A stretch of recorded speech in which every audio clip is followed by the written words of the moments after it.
A new Associated Press poll finds that most Americans believe that President Biden is too old to be president. The poll looked at 80-year-old President Biden versus 77-year-old Donald Trump.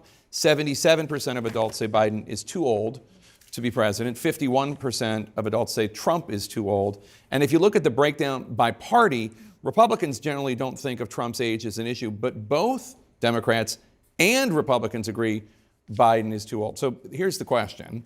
Is the White House worried that questions about President Biden's stamina could ultimately impact whether or not voters will be able to support him for a second term? So I'm going to be careful about 2024. I can't speak to that directly, but you can talk about the perception of the public with the president's stamina and his age. I'm happy to talk about that. I get asked that question a lot. Look, I appreciate the question. I get it often, as you know, and what I would say, and I've said this many times, and many of my colleagues have said this, the president says this, if you watch him, if you've seen what he's done in the last 2 years, this is a president has had a historic administration in just 2 years. Here's the thing. You know, what this president brings to this administration is wisdom and experience. We choose truth over facts. And so, folks, if you're interested, join me. I could use the help. And that is just true, as senator, as vice president, and now as president.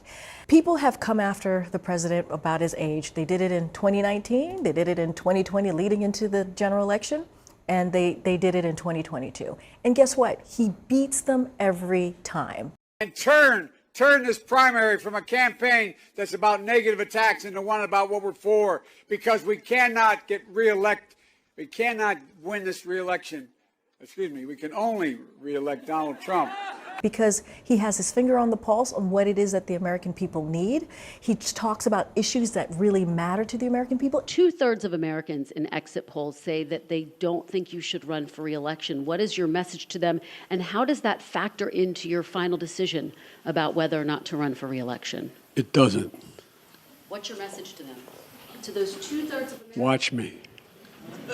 Okay, one more. Come on.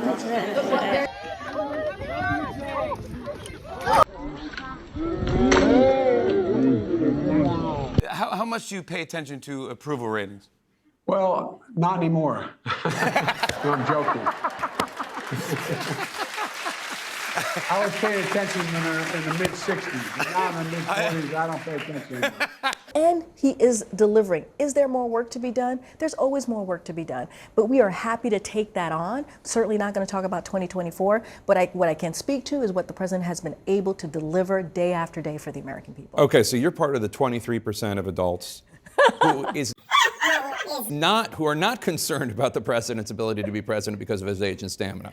I got it. That's because all you got to do is watch him. But 77%. Watch me. That's all I can say. I mean, you know, it goes from one extreme to the other. Last night I heard that people were saying, well, just watch Biden. My God, age is not an issue anymore. But 77% of adults are worried. That includes Democrats who presumably will vote for him. What did you make of it the other day when former Ambassador and Governor Nikki Haley said that President Biden is, I'm paraphrasing here, but something along the lines of, degrading before our eyes, and that ultimately Vice President Kamala Harris will be president in a second term? Well, President Harris led this effort. And happy birthday, great president, President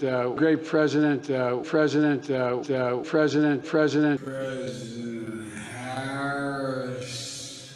Again, I'm not going to respond directly to Nikki Haley. Not going to do that. Can't do that. Hatch Act. Got to be really mindful and careful here. What I can speak to is look at his record.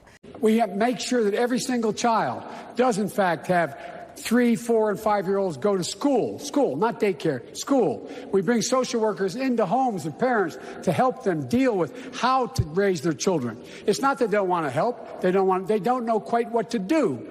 Play the radio, make sure the television, make sure you have the record player on at night, the phone, make sure the kids hear words. Look what he has been able to do. We literally just talked about these 10 drugs and Medicare being able to negotiate with pharmaceutical companies, which is something that no other politician has been able to do. We beat pharma this year, and it mattered. We finally beat Big Pharma.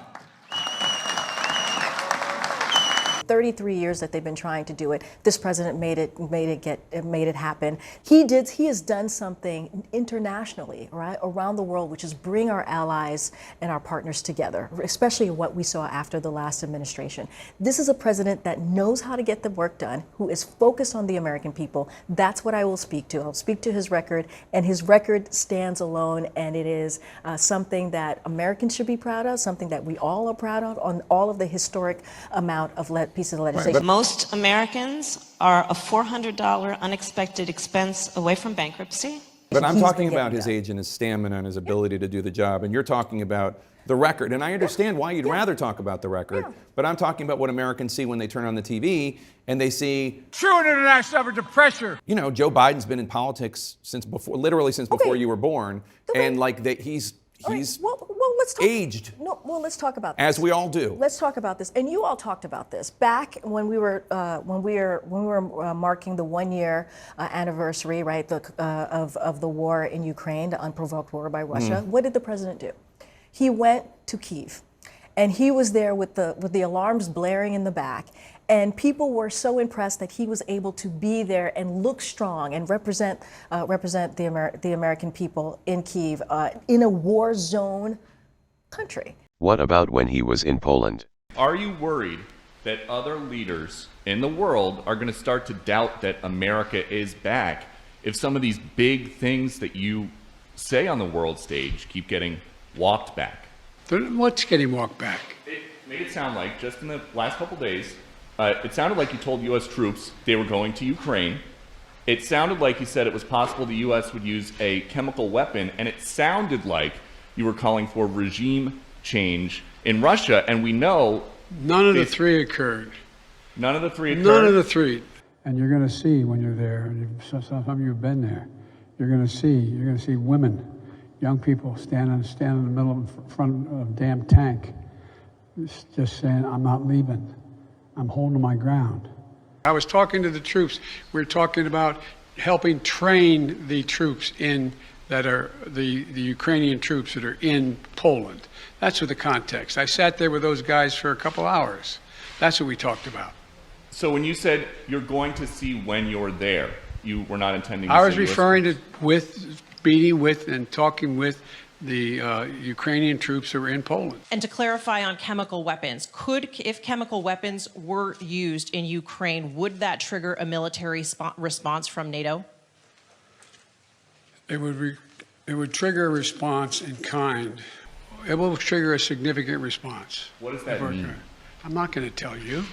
Why would I tell you? You got to be silly. The world wants to know? The world wants to know a lot of things. I'm not telling them what the response would be. Then Russia knows the response. For God's sake, this man cannot remain in power. The fact of the matter is, I was expressing the moral outrage I felt toward the way Putin is dealing in the actions of this man. Just brutality. Half the children in Ukraine. I had just come from being with those families. But I want to make it clear, I wasn't then, nor am I now, articulating a policy change. I was expressing the moral outrage that I feel, and I make no apologies for it. What I was expressing, just what I said, I was expressing the moral outrage I felt towards this man. I wasn't articulating a policy change. It means that I would hope it was expressing my outrage. He shouldn't remain in power. Just like, bad people shouldn't continue to do bad things. But it doesn't mean we have a fundamental policy to do anything to take Putin down in any way. Because I was talking to the Russian people. The last part of the speech was talking to the Russian people, telling them what we thought.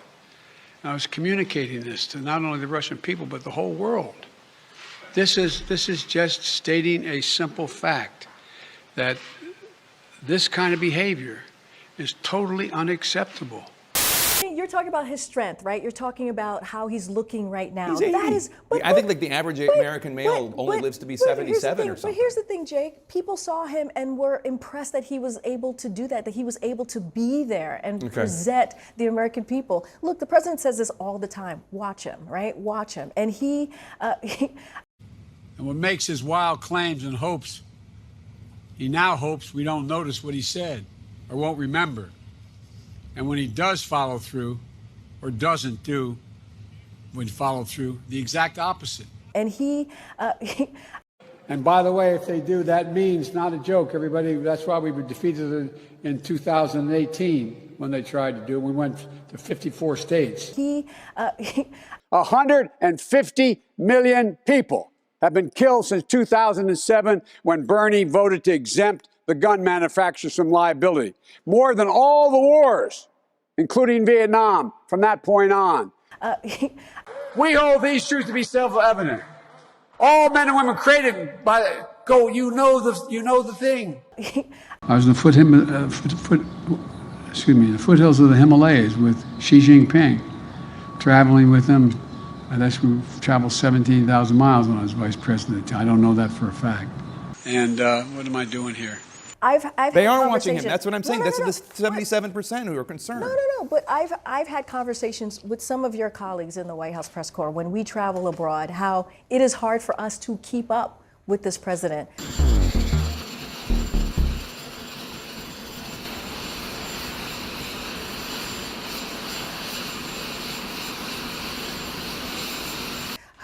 Who is constantly working every day to get things done and making sure that we are delivering for the American people. And I think that's what matters. I get it.